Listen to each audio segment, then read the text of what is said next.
ಅಲ್ಲಿ ಅದ್ಭುತ ಲೋಕವೇ ಅನಾವರಣಗೊಂಡಿತ್ತು. ರಾಜ್ಯದ ವಿವಿಧ ಜಿಲ್ಲೆಗಳಿಂದ ಆಗಮಿಸಿದ ವಿದ್ಯಾರ್ಥಿಗಳು ತಯಾರಿಸಿದ ವಿವಿಧ ಮಾದರಿಗಳು ಎಲ್ಲರನ್ನೂ ಆಕರ್ಷಿಸಿದರೆ, ವಿದ್ಯಾರ್ಥಿಗಳು ವಿನೂತನ ಮಾದರಿಗಳ ಮೂಲಕ ಭವಿಷ್ಯದ ತಂತ್ರಜ್ಞಾನದ ಅನಾವರಣ ಮಾಡಿದರು. ಹಾಗಿದ್ರೆ ಆ ವಿಜ್ಞಾನ ವಸ್ತು ಪ್ರದರ್ಶನ ನಡೆದಿದ್ದಾದರೂ ಎಲ್ಲಿ ಅಂತೀರಾ? ಈ ಸ್ಟೋರಿ ನೋಡಿ. ವಿದ್ಯಾರ್ಥಿಗಳನ್ನ ಆಕರ್ಷಿಸಿದ ಟೆಕ್ನೋವೇಷನ್ 2026 ಮೆಗಾ ತಾಂತ್ರಿಕ ಉತ್ಸವ.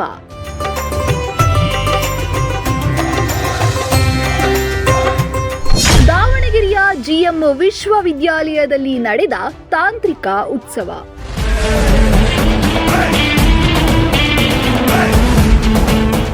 ರಾಜ್ಯದ 23 ಜಿಲ್ಲೆಗಳಿಂದ 188 ತಂಡಗಳು ಉತ್ಸವದಲ್ಲಿ ಭಾಗಿ.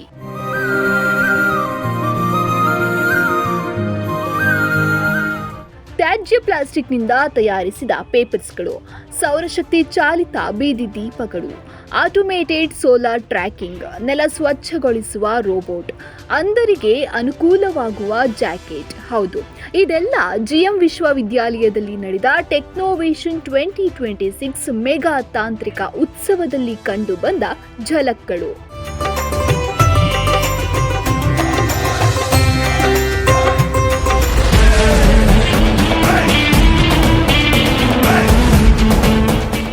ಭವಿಷ್ಯದ ಇಂಜಿನಿಯರ್ಗಳಾದ ಡಿಪ್ಲೊಮಾ ವಿದ್ಯಾರ್ಥಿಗಳಿಗಾಗಿಯೇ ಈ ವೇದಿಕೆ ಸೃಷ್ಟಿಸಲಾಗಿತ್ತು.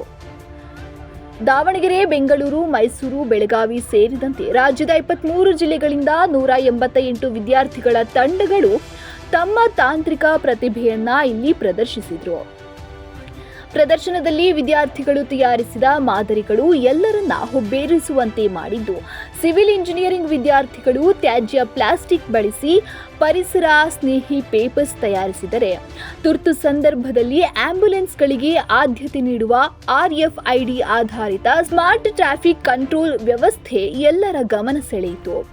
ಇದರ ಜೊತೆ 30%ಕ್ಕೂ ಹೆಚ್ಚು ವಿದ್ಯುತ್ ನೀಡುವ ಆಟೋಮೇಟೆಡ್ ಸೋಲಾರ್ ಟ್ರ್ಯಾಕಿಂಗ್ ಹಾಗೂ ಕತ್ತಲಾದಾಗ ತಾವಾಗಿಯೇ ಬೆಳಗುವ ಸೌರಶಕ್ತಿ ದೀಪಗಳು ಭವಿಷ್ಯದ ಸ್ಮಾರ್ಟ್ ಸಿಟಿಯ ಕನಸಿಗೆ ಇಂಬು ನೀಡಿದವು. ಇದು ಬಂದ್ಬಿಟ್ಟು development of steel reinforcement of interlocking favour blocks using plastic ಅಂತ. ಪ್ಲಾಸ್ಟಿಕ್ನ ಯೂಸ್ ಮಾಡಿಬಿಟ್ಟು ಇಂಟರ್ಲಾಕಿಂಗ್ ಫೇವರ್ ಬ್ಲಾಕ್ ಮಾಡಿದ್ದೀವಿ.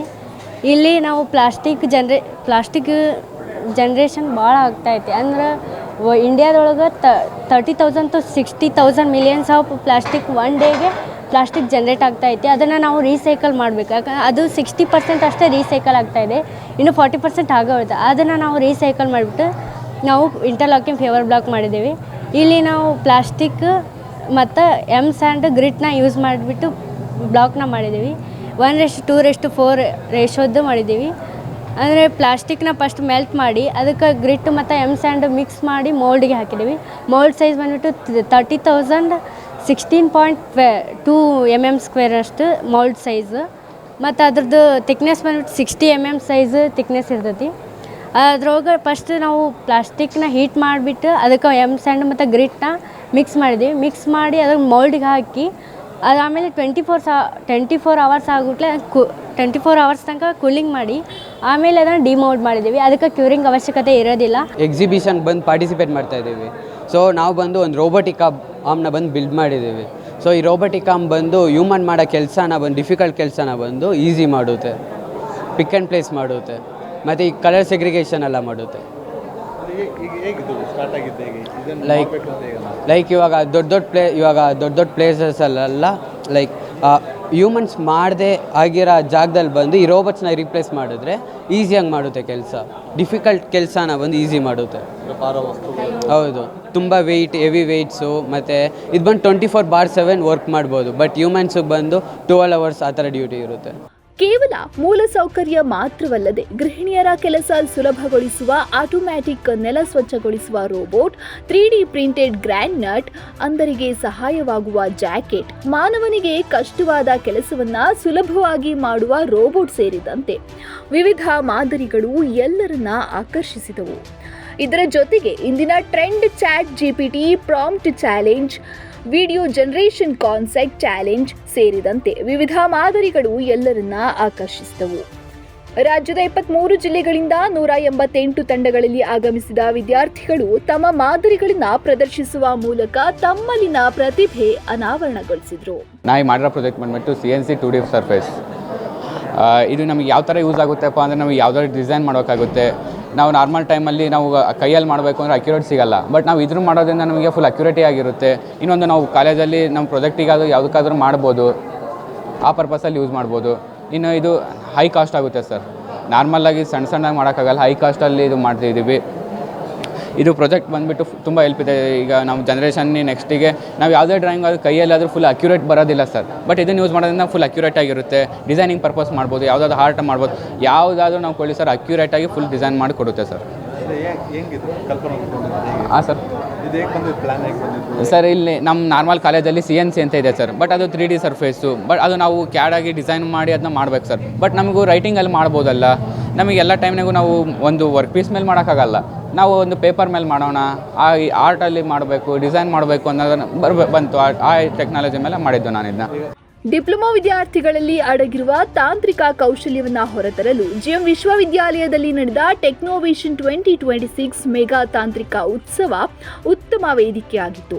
ಈ ರೀತಿಯ ಕಾರ್ಯಕ್ರಮ ಆಯೋಜನೆ ಮಾಡುವುದರಿಂದ ವಿದ್ಯಾರ್ಥಿಗಳು ಕೇವಲ ಓದಿಗೆ ಸೀಮಿತವಾಗದೆ ತಮ್ಮಲ್ಲಿನ ಪ್ರತಿಭೆ ಹೊರತರಲು ಅನುಕೂಲವಾಗಿದೆ.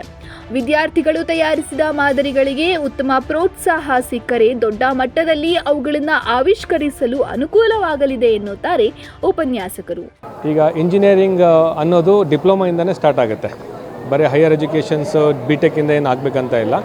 ಬಟ್ ನಾವು ಅಬ್ಸರ್ವ್ ಮಾಡ್ದಂಗೆ ಡಿಪ್ಲೊಮಾ ಇಂಜಿನಿಯರ್ಸ್ ಅಂತ ಏನಿರ್ತಾರೆ, ಏನು 3 ವರ್ಷ ಓದ್ಕೊಂಡು SSLC ಆದಮೇಲೆ ಏನು ಸೇರ್ತಾರೆ, ಅವರು ಫೈನಲ್ ಇಯರಿಗೆ ಬರ್ತಾ ಅವರು ಕೂಡ ಪ್ರಾಜೆಕ್ಟ್ ಮಾಡಿರ್ತಾರೆ. ಬಟ್ ಆ ಪ್ರಾಜೆಕ್ಟ್ಗಳಿಗೆ ಕರ್ನಾಟಕದಾದ್ಯಂತ ರಾಜ್ಯ ಮಟ್ಟದಲ್ಲಿ ಒಂದು ವೇದಿಕೆ ಇರಬೇಕು. ಒಂದು ವೇದಿಕೆಯಲ್ಲಿ ಬೇರೆ ಬೇರೆ ಕಡೆಯಿಂದ ಪ್ರತಿಭೆಗಳು ಬಂದು ಅವ್ರ ಪ್ರಾಜೆಕ್ಟ್ಗಳನ್ನು ಎಕ್ಸಿಟ್ ಮಾಡಬೇಕು. ಅದರಿಂದ ಒಂದು ಬ್ಯಾಚು ಇನ್ನೊಂದು ಬ್ಯಾಚಿನ ಪ್ರತಿಭೆ ನೋಡಿ ಅವ್ರು ಇನ್ಸ್ಪೈರ್ ಆಗಬೇಕು. ಇದೆಲ್ಲ ಒಂದು ಇಂಜಿನಿಯರಿಂಗ್ ಹೆಸರುವಾಸಿಯಾಗಿರೋಂಥ ಈ ಥರ GM ಯೂನಿವರ್ಸಿಟಿಯಲ್ಲಿ ಆದರೆ ಆ ಹುಡುಗರಿಗೆ ಮತ್ತೆ ಪ್ರೇರಣೆ ಸಿಗುತ್ತೆ, ಇನ್ನಷ್ಟು ಬೂಸ್ಟ್ ಸಿಗುತ್ತೆ ಅಂತ. ಅದಲ್ಲದೆ ಇತ್ತೀಚೆಗೆ ಹುಡುಗರು ಬರೀ ಓದಿ ಎಕ್ಸಾಮ್ ಬರೆದು ಮಾರ್ಕ್ಸ್ ತೊಗೊಂಡು ಸರ್ಟಿಫಿಕೇಟ್ ತೊಗೊಳೋದು ಅಷ್ಟೇ ಸೀಮಿತ ಆಗಬಾರ್ದು ಅಂತ ಹೇಳಿ ನ್ಯಾಷನಲ್ ಆ್ಯಂಬಿಷನ್ ಕೂಡ ಅದೇ ಥರ ಇದೆ. ಸ್ಕಿಲ್ ಬರಬೇಕು, ಅವ್ರು ಮಾಡ್ತಕ್ಕಂಥ ಪ್ರಾಜೆಕ್ಟ್ಗಳು ಪ್ರಾಡಕ್ಟ್ಗಳಾಗಿ ಕನ್ವರ್ಟ್ ಆಗಬೇಕು, ಅದರಿಂದ ಒಂದು ಎಂಟರ್ಪ್ರಿನರ್ಶಿಪ್, ಒಂದು ಉದ್ಯಮ ಸ್ಟಾರ್ಟ್ ಆಗಬೇಕು ಅನ್ನೋ ಒಂದು ಆ್ಯಂಬಿಷನ್ ಇದೆ. ಅದನ್ನೆಲ್ಲ ಹುಡುಗರಿಗೆ ಪರಿಕಲ್ಪನೆ ಮಾಡಿ ಅವರಿಗೆ ಅದನ್ನು ರಿಯಲೈಸ್ ಮಾಡಿ ಈ ಥರನೂ ನೀವು ಮಾಡ್ಬೋದು. ನಿಮ್ಮ ಪ್ರಾಜೆಕ್ಟ್ ಮುಗೀತು ಅಂದ ತಕ್ಷಣ, ನಿಮ್ಮದು ಫೈನಲ್ ಸೆಮಿಸ್ಟರ್ ಎಕ್ಸಾಮ್ ಮುಗೀತು ಅಂದ ತಕ್ಷಣ ಪ್ರಾಜೆಕ್ಟ್ನ ಅಲ್ಲೇ ನಿಲ್ಲಿಸಬೇಡಿ, ಮುಂದೆ ತಗೊಂಡು ಹೋಗಿ ಅಂತ ಹೇಳಿ ಒಂದು ಉತ್ತೇಜನ ತುಂಬಿ ಅದಕ್ಕೆ ಪ್ರೇರಣೆ ತರಿಸುವಂಥ ಉದ್ದೇಶ ಈ ಕಾರ್ಯಕ್ರಮದ್ದು. ಒಟ್ಟಿನಲ್ಲಿ ಟೆಕ್ನೋವೇಷನ್ 2026 ಮೂಲಕ ಪ್ರಾಯೋಗಿಕವಾಗಿ ಅನಾವರಣಗೊಂಡಿದ್ದು ವಿದ್ಯಾರ್ಥಿಗಳ ಈ ವಿನೂತನ ಆವಿಷ್ಕಾರಗಳು ಆದಷ್ಟು ಬೇಗ ನೈಜ ರೂಪ ಪಡೆದು ಸಮಾಜಕ್ಕೆ ಉಪಯುಕ್ತವಾಗಲಿ ಅನ್ನೋದೇ ನಮ್ಮ ಆಶಯ.